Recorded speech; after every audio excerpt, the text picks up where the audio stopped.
बिस्मिल्लाहिर्रहमानिर्रहीम। अस्सलाम वालेकुम वरहमतुल्लाहि वबरकातुह। दोस्तों, हम आज की वीडियो में शुगर की कुछ अलामात और उसका इलाज बताएंगे। वीडियो शुरू करने से पहले हमारे यूट्यूब चैनल को सब्सक्राइब करना ना भूलें और साथ में दिए गए बेल आइकन को भी दबा दें ताकि हमारी नई आने वाली वीडियो आपको बर वक्त मौसूल हो सके।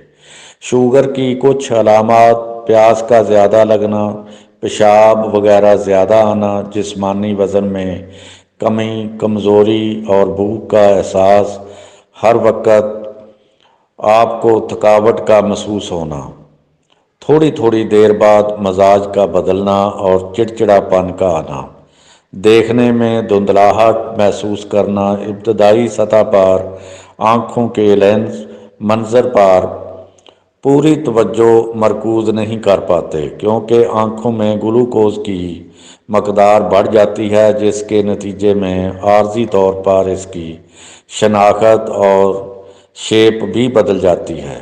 6 से 8 हफ्ते में जब मरीज़ का ब्लड शुगर लेवल बराबर हो जाता है तो धुंधला नज़र आना भी ख़त्म हो जाता है, मगर ये शुगर की अलामतों में से ये एक अलामत है। ज़ख़म और ख़राशों के भरने में तख़ीर, इस तरह की और भी अलामात हैं। ये जो अलामात बयान की गई हैं, अगर आप इनमें से चंद एक आध अलामत अपने अंदर पाते हैं, इसका हरगज़ ये मतलब नहीं कि आपको शुगर है। इस सूरत में अपना शुगर टेस्ट करवाएं।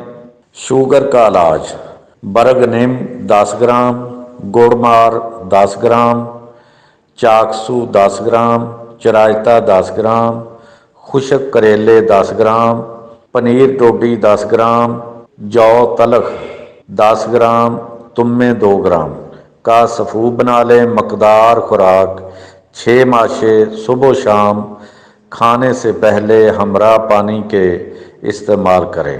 परहेज़: मिठाई, केला, खरबूजा, आम और दीगर मीठी चीज़ों से परहेज़ करें। सुबह शाम आधा आधा घंटा सैर ज़रूर करें, इंशाअल्लाह ताला शिफा होगी। इस वीडियो को सदका जारिया समझकर दोस्तों के साथ शेयर करें।